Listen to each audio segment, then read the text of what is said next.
भगत सिंह, रानी लक्ष्मीबाई, तात्या टोपे, पृथ्वीराज चौहान, महाराणा प्रताप जैसे बहुत सारे देशभक्तों के नाम आज तक आपने सुने होंगे, जिन्होंने अपने देश के लिए अपनी जान तक दे दी। मगर उनके बीच कुछ लोग ऐसे भी थे जिनकी गद्दारी से देश को गुलामी की जंजीरों में जकड़ना पड़ा। अगर वो गद्दार न होते तो शायद भारत की तस्वीर कुछ और ही होती। अगर ये गद्दार न होते तो मैं आजाद हूँ, आजाद रहूंगा कहने वाले चंद्रशेखर शायद देश को आजाद होते अपनी आंखों से देखते। इतनी कम उम्र में प्रफुल्ल चाकी को फांसी न होती, बंगाल का रास्ता अंग्रेजों के लिए न खुलता और आज वास्तव में भारत विश्व गुरु होता। मगर इन्होंने पूरी सिचुएशन को ही बदल कर रख दिया। आज हम इतिहास के 5 ऐसे गद्दारों के बारे में बताने वाले हैं जिन्होंने देश को न केवल गुलाम बनाया बल्कि हमेशा के लिए एक दर्द में डाल दिया। तो चलिए डिटेल्स में जानते हैं।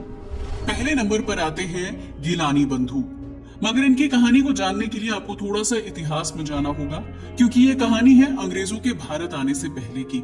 असल में ये वो दौर था जब दिल्ली पर तुगलक वंश का शासन चल रहा था और कई बड़े हिस्सों पर इस्लामी सत्ता स्टैब्लिश हो चुकी थी। मगर उस दौर में भी दक्षिण भारत में एक ऐसा राज्य था जिसका जिक्र खुद बाबर ने किया है। बाबर के मुताबिक वो सबसे शक्तिशाली हिंदू सम्राट था और ये राज्य था कृष्णदेव राय का विजयनगर साम्राज्य, जिसकी स्थापना 1336 ईस्वी में हरिहर और बुक्का नाम के 2 भाइयों ने की थी। इसके बाद लगातार एक से एक महान शासक इस साम्राज्य को मिले और ये उन्नति के शिखर पर पहुंच गया। इसका सबसे महान शासक था कृष्णदेव राय। जी हाँ, वही कृष्णदेव राय जिसकी कहानी आपने अक्सर तेनाली राम के साथ सुनी होगी। ये एक महान साम्राज्य था, मगर इसका सबसे बड़ा दुश्मन था बहमनी, जो 14वीं सदी से ही इसका विरोधी बना हुआ था। अलग अलग राजाओं के बीच यहाँ कई लड़ाइयां हुई थी, मगर 1565 तक कोई भी इसकी हार के बारे में सोच नहीं सकता था। मगर फिर कुछ ऐसा हुआ जिसने तस्वीर ही बदल कर रख दी। ये साल था 1565 का, जब एक ऐसी गद्दारी हुई जिससे विजयनगर साम्राज्य टुकड़ों में बिखर गया। दरअसल 23 जनवरी 1565 को बहमनी सल्तनत की संयुक्त सेना और विजयनगर साम्राज्य के बीच एक भयंकर युद्ध हुआ, जिसे बैटल ऑफ तालीकोटा या राक्षस तंगड़ी का युद्ध कहा जाता है। इसे कहीं कहीं बन्नी घाटी का युद्ध के नाम से भी जाना जाता है। विजयनगर के शासक को पूरा यकीन था कि युद्ध वही जीतेंगे। ऐसा इसलिए क्योंकि शुरुआत में विजयनगर की सेना युद्ध जीत रही थी। एक बार फिर सुल्तानों की संयुक्त सेना हारने की कगार पर थी, मगर फिर विजयनगर के साथ विश्वासघात हुआ। ये गद्दारी विजयनगर साम्राज्य के 2 कमांडर्स ने की, जिनका नाम था नूर खान और बिजली खान। दरअसल विजयनगर साम्राज्य हिंदू था, मगर इसकी सेना में कई मुसलमान भी थे, क्योंकि विजयनगर के राजा धर्मनिरपेक्ष थे। मगर उनकी यही अच्छाई उन पर भारी पड़ गई। नूर खान और बिजली खान नाम के दोनों भाई तोपखाने की कमान संभालते थे और इन्हें गिलानी बंधु के नाम से जाना जाता था। जल्द ही सुल्तानों ने गिलानी बंधुओं को अपनी ओर मिला लिया। लालच में आकर वो सुल्तानों के पक्ष में चले गए। 25 जनवरी 1565 को जब लड़ाई चल रही थी, तभी गिलानी बंधुओं ने अपनी सेना और तोपखाने को अलग करके अपनी ही सेना पर हमला कर दिया। ये अचानक हुआ था, जिससे किसी को भी संभलने का मौका नहीं मिला। आखिरकार विजयनगर साम्राज्य की सेना हार गई। उसके बाद हुसैन निजाम शाह के सामने विजयनगर के प्रधानमंत्री राम राय को लाया गया और उनका सिर धड़ से अलग कर दिया गया। इस तरह साम्राज्य का अंत हो गया और उनकी ग्रेटेस्ट सिटी हम्पी को लूट लिया गया। हम्पी इतना अद्भुत था कि महीनों तक उसमें लूटपाट चलती रही। गिलानी बंधुओं की गद्दारी ने सिर्फ विजयनगर साम्राज्य को नहीं, बल्कि दक्षिण भारत की एक महान संस्कृति को भी हमेशा के लिए खत्म कर दिया। जबकि ये वही साम्राज्य था जिसने कई महान मंदिरों का निर्माण करवाया था, मगर अफसोस ये भी गद्दारों की भेंट चढ़ गया। नंबर 2 पर आते हैं वीरभद्र तिवारी। ये कहानी है देश के most famous revolutionary Chandrashekhar Azad की।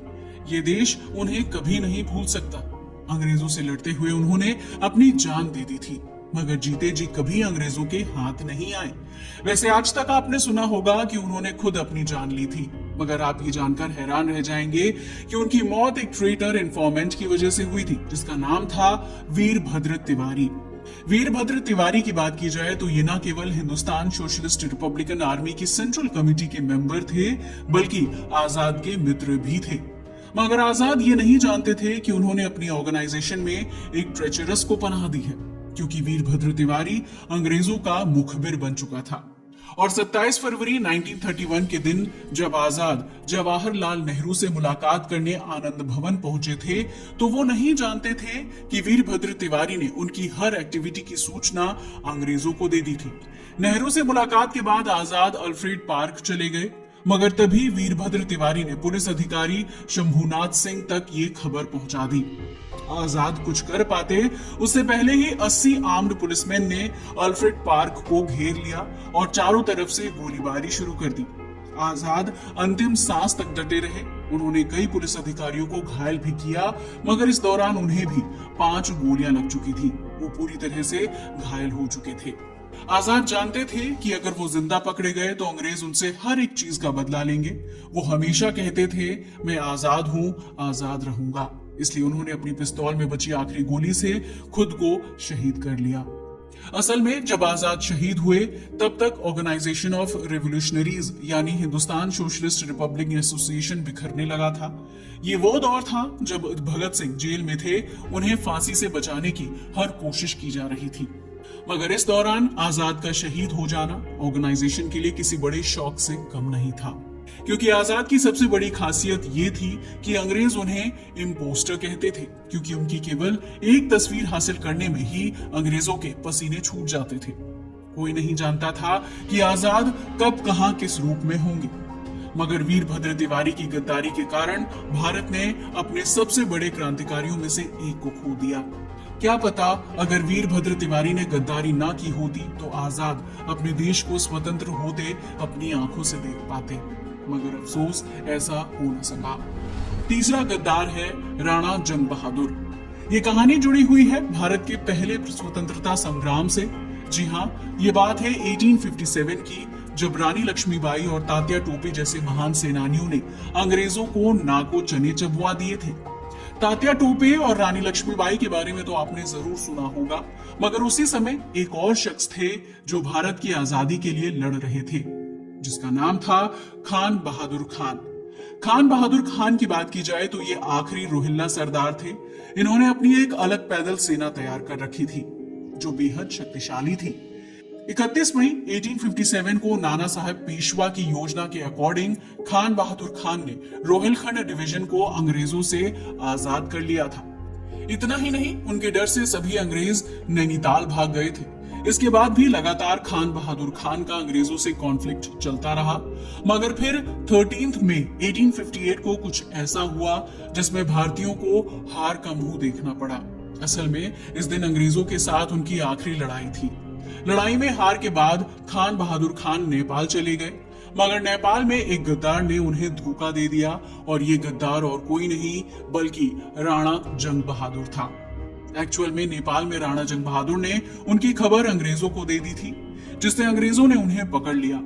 अंग्रेज खान बहादुर खान से बहुत परेशान थे, इसलिए उन्होंने पहले तो उन्हें बहुत टॉर्चर किया, बाद में अदालत में पेश किया गया।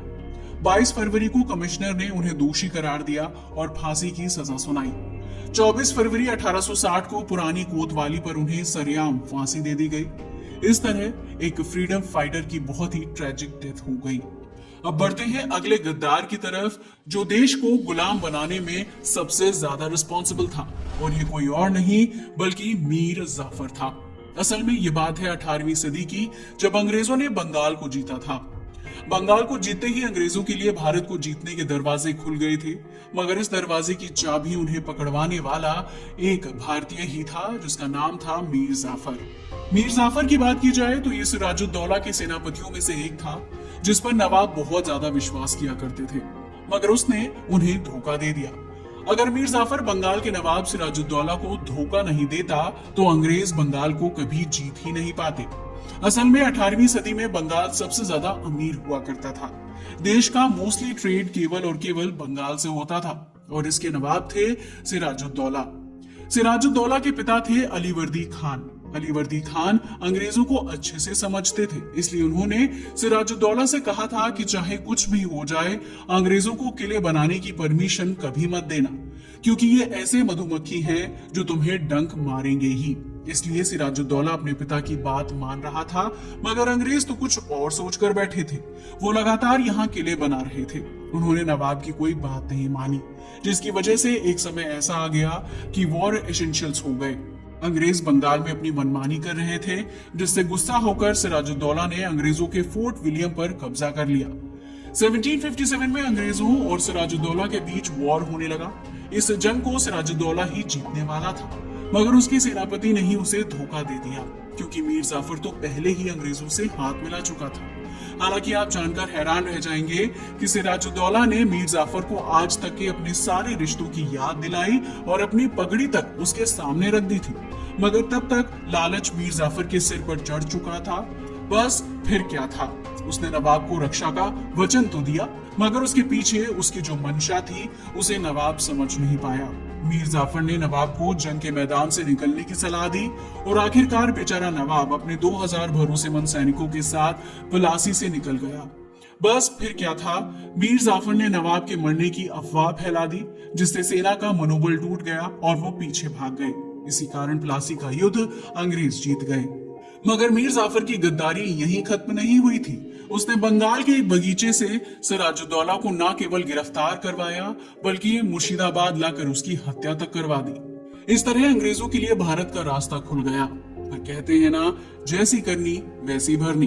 तभी तो इस गद्दारी के बावजूद मीर जाफर को ज्यादा कुछ हासिल नहीं हुआ। जैसा उसने किया वैसा ही उसके दामाद और सेनापति मीर कासिम ने उसके साथ किया। मगर चाहे जो भी हुआ हो, अंग्रेजों का रास्ता भारत में साफ हो चुका था। चलिए बढ़ते हैं अगले गद्दार की कहानी की तरफ, जिसका नाम था मीर सादिक।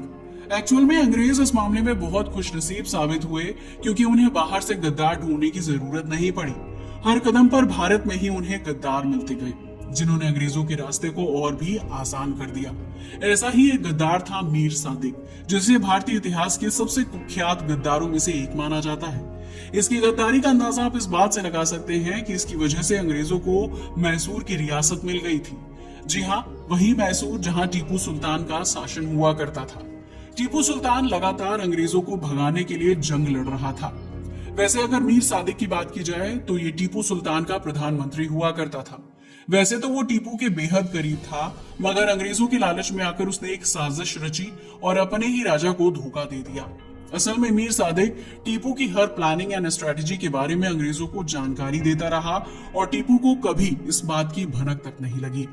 आखिरकार 1799 में फोर्थ एंग्लो मैसूर वॉर में जब मैसूर की राजधानी श्रीरंगपट्टनम की घेराबंदी हुई, तब जनरल जॉर्ज हैरिस ने किले को चारों तरफ से घेर लिया।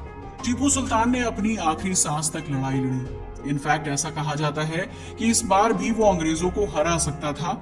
उसने अंग्रेजों को हराने की पूरी स्ट्रेटजी बना रखी थी, मगर मीर सादिक ने सुल्तान के सैनिकों को ही धोखा दे दिया और उन्हें किले के साउथ में जमा कर लिया, जिससे आर्मी कॉर्डोन कमजोर हो गया।